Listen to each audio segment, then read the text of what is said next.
Hello everyone, this is my first video on book review. I'm giving my review on this mind-blowing book, Sapiens, A Brief History of uh, Humankind, and this is written by Yuval Harari, who is a PhD scholar. Um, he done his PhD in history from the University of Oxford and now lectures at Purdue University of Jerusalem, Israel. So, ladies and gentlemen, I'm going to done this review by like in a stage wise. Like, firstly, I'll give a review from part 1, which is called The Cognitive Revolution. This book is basically on the evolution of mankind, evolution of our species. It tells us about from where we came, from what are the history of our species, which is called Homo sapiens. So it talks about that era from where we evolve, how we done the agriculture revolution, then how we evolve later on, and currently how we came in this era, how we evolved to this extent that we are the most deadly species on this planet. So I will start with the first part. It contains it has 4 parts. I'll explain you. I'll tell you about 4 parts only by name. Part 1, the cognitive revolution. Part 2 is the agricultural revolution, and part 3 is the unification of humankind, and part 4 the scientific revolution. So part 1 contains 4 chapters. An animal of no significance, chapter 1. Chapter 2, the tree of knowledge. Chapter 3, a day in the life of Adam and Eve, and chapter 4, the flood. So today I am going to make the video on chapter 1, an animal of no significance, which contain 19 pages, but I will finish it in 10 minutes or maybe extent of 15 minutes. So yeah, here we go. So I want to introduce you with the very first chapter of this book, an animal of no significance. So we go with the introduction of this book. Like in this first page of this book, author talks about the starting of universe 14 billion year ago. He talks about the Big Bang theory, and by Big Bang theory he talks about the starting of physics, subject physics, and then he talks about the atoms and matters, and the starting of chemistry. Then he talks about the molecules and biology. Then he talks about the biology, and then he tells us about that 70,000 years ago Homo sapiens came into existence in this planet, and he tells us that the agriculture revolution was held in after 70,000 years ago we came into existence, and after 58,000 years from the 70,000 year, after 58,000 years agriculture revolution came into existence, and then humans used to do agriculture things. And before agriculture, for 58,000 years humans were just foragers, gatherers and hunters. They were not doing something. They were if we talk about the simple language, they were just roaming for food, and they have not settled down. They are just hunter gatherers and foragers. They hunt, they eat and plan to hunt again. So this was the history of our species. But There's a lot of in it. I'm just giving you a little bit, like little bit idea of that. So our cognitive revolution. This is a first part of our book, Cognitive Revolution, and I am talking about with you the first chapter, An Animal of No Significance, and uh, uh, uh, there are three important revolutions, as I explained you. Uh, First is cognitive revolution, second is agriculture revolution, and third is scientific revolution. ठीक है? And yeah, so that's all, and I'm now tell you about the chapter further. Then he tells about the how biologists classify organisms into species. Animals are said to belong to the same species if they tend to mate with each other. Like for a normal example, if you talk about like if you had if you have a dog in your house, and you see that if you have a cat also, for instance, and they don't mate with each other. They want a The dog want a bitch, and the cat want a normal, his female cat.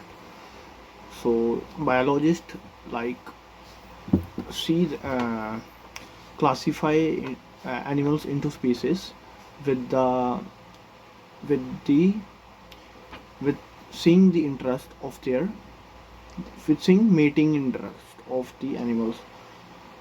Okay, and but they find exceptions that some horses mate with the donkeys.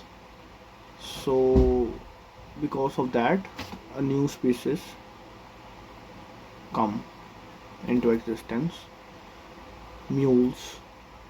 So due to which their DNA becomes same. And he also talks about a dog. If you can search, it is very amazing to search, you will get surprised. The He talks about the bulldog. He talks about the bulldog and another species of dog, spaniel, Spaniel. He talks about these two species of dogs, and if you search on Google, you will find that they are like different. They are bulldog is very huge and like muscular, and the Spaniel is just a family dog. He's very soft dog, but he tells that their DNA is same.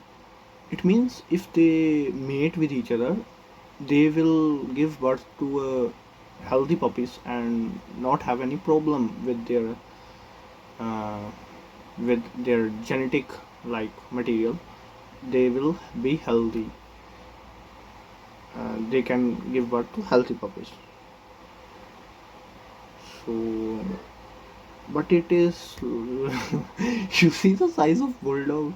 He can't even how he can mate with the Sapniel. Sapniel is too small. He is too big. It is not possible. But he is giving us a situation like explaining with the like their DNA same. Then he tells us about the lion, tiger, leopard, and jaguar are different species within the genus Panthera. Panthera, like they are all under the genus of Panthera.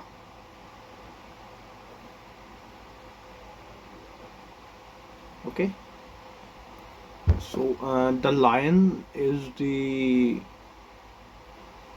called Leo, and it belongs to Panthera species. So it's called lions are called Leo Panthera, Panthera Leo.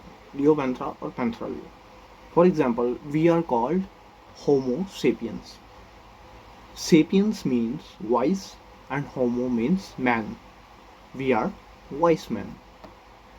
So author is trying to tell us about our species with taking examples of another species.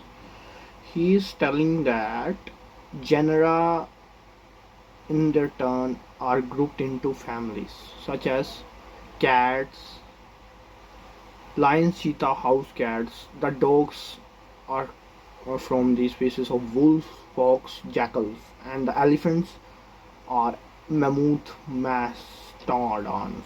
All members of family trace their lineage back to founding matriarch or patriarch. All cats, for example, from the smallest house kitten to the most ferocious lion,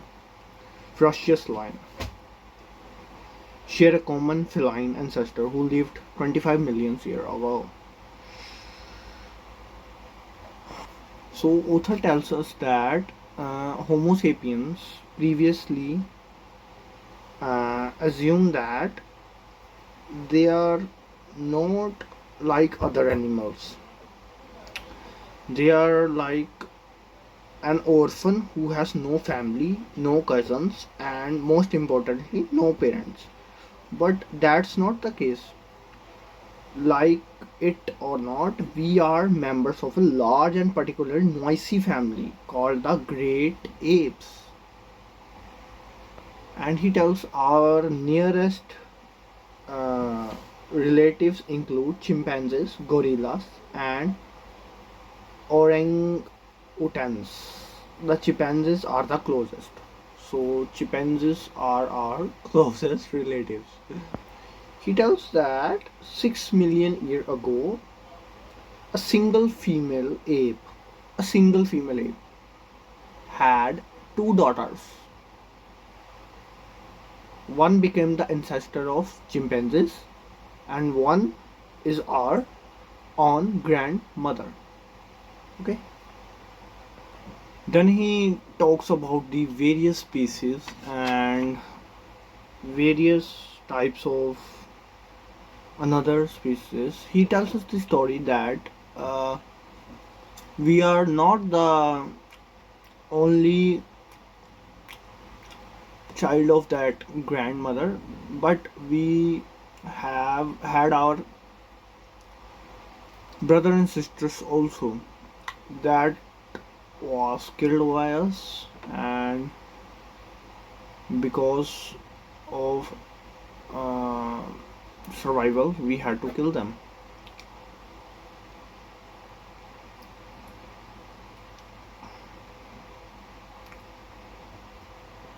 After it, author distinguish our species in two two of that. He tells that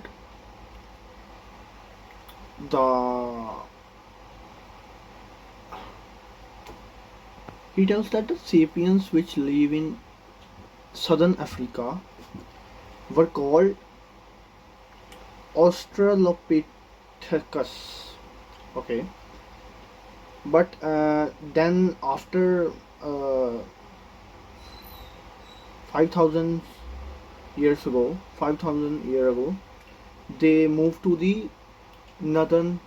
If you see the uh, continent of Africa, you will find that East Africa, after he said that after 5,000 years they moved to the Europe and other parts of Russia and other parts of Western Asia. And he tells that um,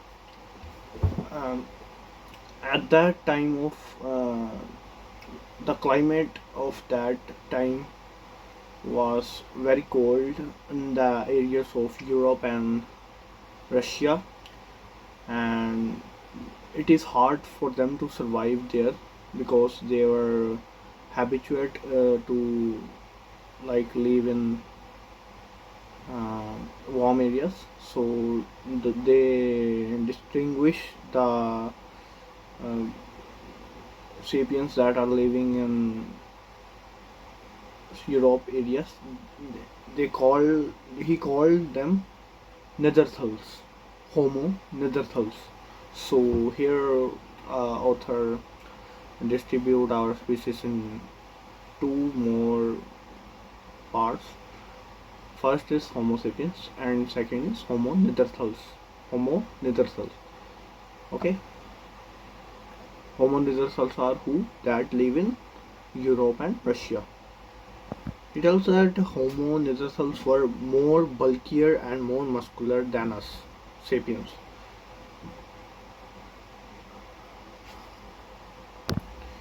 Because of cold weather, they were more fit and more muscular and bulkier. So then also after Homo neanderthals, he then talk about the species that live in Eastern Africa, which is if we talk about the modern time, that is uh, China. China, okay, China and Japan, Eastern Africa, Eastern Asia. Modern time, that is China and Japan. So the humans which were used to live there at that time were called Homo erectus, and Homo erectus survived at modern day Eastern China and Japan. They lived there like 2 million years ago. So the author is telling that the species that live in China and Japan was the most livable species of humans, and they are like they survived for 2 million years, which is out of our league. It means like they survived more than us. You understand that we are like we currently we are not reached to their survival years. We were just under their survival years. They survive more than us. And he talks about islands of Java in Indonesia, Homo solensis, man from the Solo Valley, who was situated to life in the tropics. They lived in Indonesian islands. He also talks about the island Flores that is not currently in our mainland because they are under the sea belt, and during that time the humans that live there are called Homo florensis, and they were short people. Their height is very short, and amazingly their maximum height was only 1 meter, 1 meter, and weight no more than 25 kilograms. So they are bony.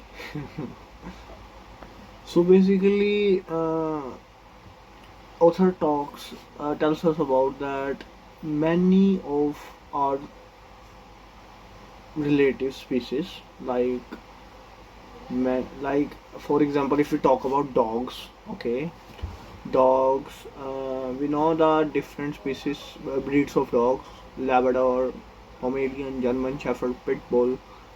So like that, our we also had many species, but they can't survive due to the climate factors, due to the shortage of resources, and due to another factors. Okay, so we were the only survivors, Homo sapiens. So he talks on that different. If you know about the world map, you can see different. There are 7 continents in our world. Okay, uh, Asia, South Africa, Asia, Africa, North America, South America, Europe, and another continents. So he tells that different continents contain different types of Homo sapiens, which are our relatives. They are same like us. They are moving on two legs, and they are like same body structure. Their body structure is same like us, but they can't survive. He tells that only we survive. But one question may arise to our mind that uh, maybe you are thinking that like if we talk about the Indians and Americans, we if we compare about their appearances, they had they have uh, white brown hairs, so if you have a doubt that they are like another species of Homo sapiens, but they are not. They are we all are Homo sapiens because our genus, our DNA genus is same like Homo sapiens. So that's why we are in the category of Homo sapiens. So there were total six species. Okay, I recall the names: Homo erectus, working man; Homo rudolphus, man from Lake Rudolph; Homo denisova, okay; Homo florensis, the Neanderthals; and Homo sapiens, okay; Homo erectus also. So these were the six species that were used to live in pre-Stone Age.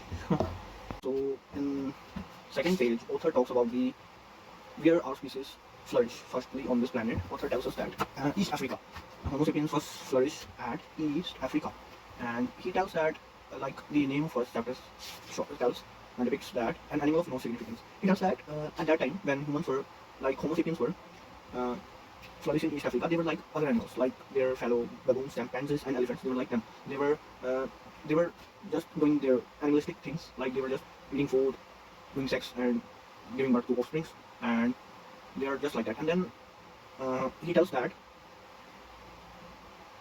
So after it, author tells us about the brain size of our ancestors.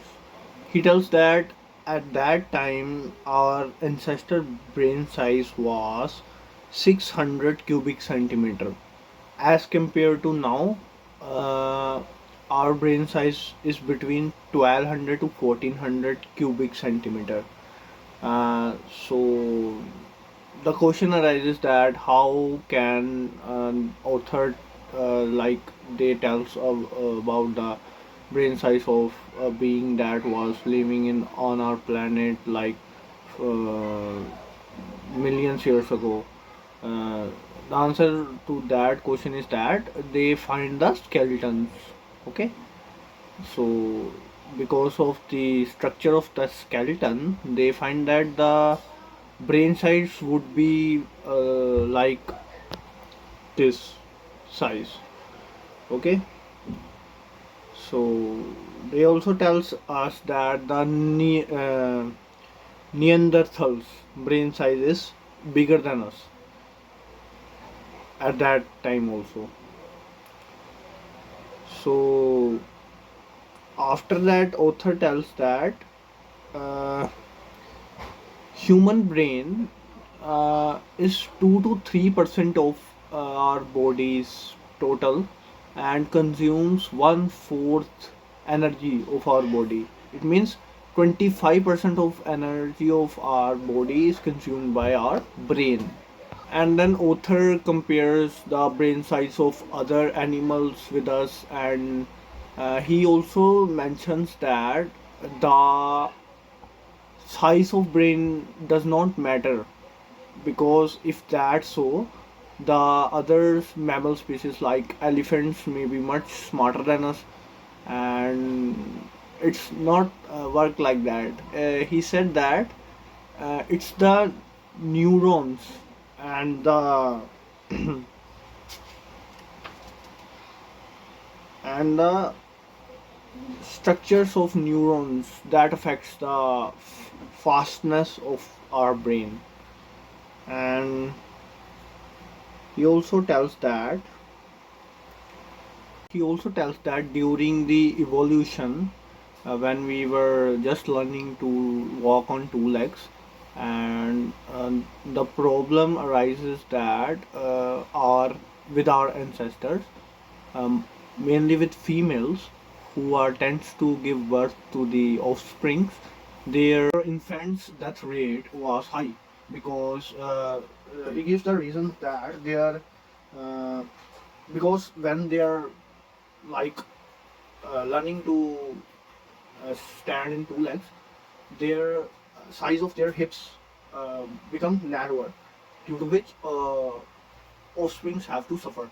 So the birth rate was less, and it was hard to give birth to a healthy baby at that time. So this give birth to the cultural uh, bondages, good cultural bondages between Homo sapiens, because the females of that time needs to be cared, and they were cared by their um, males, or by their uh, relatives, or by their neighbors. So it builds a connection between the Homo sapiens, a strong connection, because they were caring. They build a emotion of caring at that time because of this evolution. So it is amazing, and they believe that historians believe that this was the period when the emotion of caring evolved between the Homo sapiens, and this was the starting of a powerful animal on Earth, because now they know how to communicate and how to take care of their species. So, but 2 million years, during which 2 million years they don't develop much in this field. They just like not uh, taking care of their children. Many of them were killed, and but eventually they build this, and later on we know the. I'll tell you later the uh, effect of this. Okay. Then he tells us that early human was not a like predator or like a hunter. He just gather, like for eating. He just gather fruits and uh, steal food from other animals. Or for example, if we talk that like for example, if a lion hunted deer, and after eating what remains left by the lion, uh, hyenas come. After hyenas, vultures come, then humans go for eat. Like this, they eat meat. They were the mm, lowest in the predators' food chain. So they just crack the bone and suck the bone marrow. This was their main diet. And obviously, they collect some other foods on which they survive. So this was the all. And slowly they move to the top of the, not slowly, rapidly. Author said around 4 lakh years ago, Homo sapiens jumped to the top of the food chain rapidly, and the environment around them was not aware of this, because the evolution was happening inside the brain of the Homo sapien. Because of that, the environment around them was not like habituate, or uh, environment not adapt it, nor the Homo sapien adapted. So the author believed that the early human was very anxious and afraid, even though he had the capabilities to hunt, and because of their evolution of their brain, he can make stone tools, but he was only using it to crack the bones and suck the bone marrow. He was not using it to trap the animals, you know, like to kill them with his intellect. He was not doing that. He was afraid because he got the sudden power of the intellect power. Author also blames the power uh, for the anxiousness of the earlier man. He also tells that the main cause of the evolution of our brain was because we were walking on two legs. He tells that it gives a suitable power for to brain to run in this like to run in to have that intellect. It gives suitable position for the brain to work like to have that intellect. So the reason was we were walking on two foot. So that's the whole evolution little bit. So I'll talk you further. So after that, authors tells about that 8 lakh year ago, human discovered fire, but 3 lakh year ago, Homo erectus, Neanderthals, and Homo sapiens were using it on regular basis for their survival. They were usually using it like to cook food like wheat, rice. This is the first chapter of this book, so they are like mixturing the, giving us just the introduction. So they are mixturing the cognitive evolution and agriculture evolution. So they are telling that they were cooking the wheat and rice, so due to which they suffice their time, and they use it on another for development. And uh, cooked food is much safer than eating it in a raw basis, and it is much because cooking food kills the parasite and germs from it. And uh, the scholars believe that it is a direct relation of the cooking food, that it contributes to the smaller intestines, which give which promotes more energy to brain. So it is a direct link between cooking food. When we used to cook food, it because of that our intestines become smaller and our brain get more energy. Okay. So one fact that author shared that chimpanzees uses their 5 hours to chew foods, but Homo sapiens at that time were only using 1 hour. Also, they were using fire to, like to defend themselves from the predators like lion and tigers and other big animals. They were using it.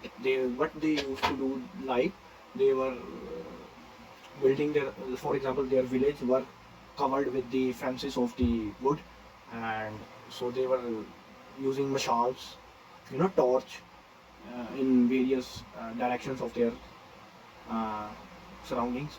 So because of that, animals were not coming closer to their village or tribes. And it may also protect their domesticated animals from the predators and much more. Fire is the revolution, made the revolution for our species. So the fire was the great invention of our mankind, and author is telling that it it divides us from the animals. Now we are different from the animals because animals are dependent on their body structure, their muscle power, and their mostly on what nature gives to them. They are dependent on that.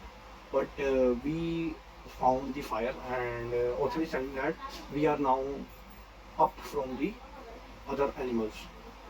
We can. He tells that now muscle power is not more um, more responsible for our success. Now only he tells that a single woman, a weak woman, can with a with holding a fire in his hand, he can burn a whole forest within a few hours. So this was the power that we get after the invention of fire. Also, he tells us that it was not sudden that we control fire and we developed the uses of the fire. It took us 1.5 lakh years to control fire and to use it for our benefits. So it was a long time. So there were two theories about the mixture and the traveling of Homo sapiens in different part of the world. First theory is uh, interbreeding theory. Interbreeding theory says that Homo sapiens were living in East Africa. So when they moved to Middle East and Europe and Asia, when they move in Middle East and Europe, they find that Neanderthals were living there. Neanderthals were very strong and muscular as compared to the sapiens.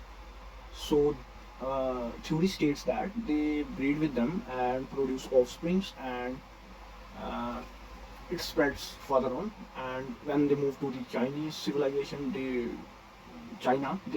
breed with them Homo erectus, and also produce offsprings with Homo erectus. So Homo sapiens breed with Neanderthals and Homo erectus. Another theory. So the first theory was interbreeding theory, that tell us about the sapiens moved to the Middle East and Europe and other parts of the world and breed with the Neanderthals, Homo erectus, and the six species of Homo sapiens that I talked before with you, that Homo sapiens breed with them and were the only survivors. But the second theory is the replacement theory, that states that when Homo sapiens moved from the East Africa to the Europe and other parts of the world, when they moved to Europe, they find that Neanderthals were not like that, and they were scared and they feel insecure, and they start fighting with them, and they replace them, like they made genocide them, and they kill them all. But this was not the actual reason. Because when scientists, uh, excavators, and archaeologists, uh, when they got the DNA of the bones from the bone skeletons of the Neanderthals and the Homo sapiens, they were shocked because in the DNA of sapiens they find that 4% of DNA of Neanderthals were in the DNA of Homo sapiens. So it tells us about that some groups of sapiens that have genocide the Neanderthals because with the help of their intellectual, and some groups mate with them, had done sex with them, and give birth to the healthy offsprings. They also find that in other parts of the world, like Homo erectus in Eastern Africa and other homos, like I mentioned, the six species, they had also done mating with the Homo sapiens, and this was the all about in this chapter. So both the theories were like both the theories have their possibilities, and both can be take we can take both under the consideration, that they both were true and have the possibilities. So this was all about the first chapter of this book, Homo sapiens, and this was the first chapter of first part, and the chapter name was An Animal of No Significance. So if I complete this chapters in a week, then I will make another video on chapter second, and later on further chapters. So I'll complete this book and make a playlist for this book on my channel. Thank you.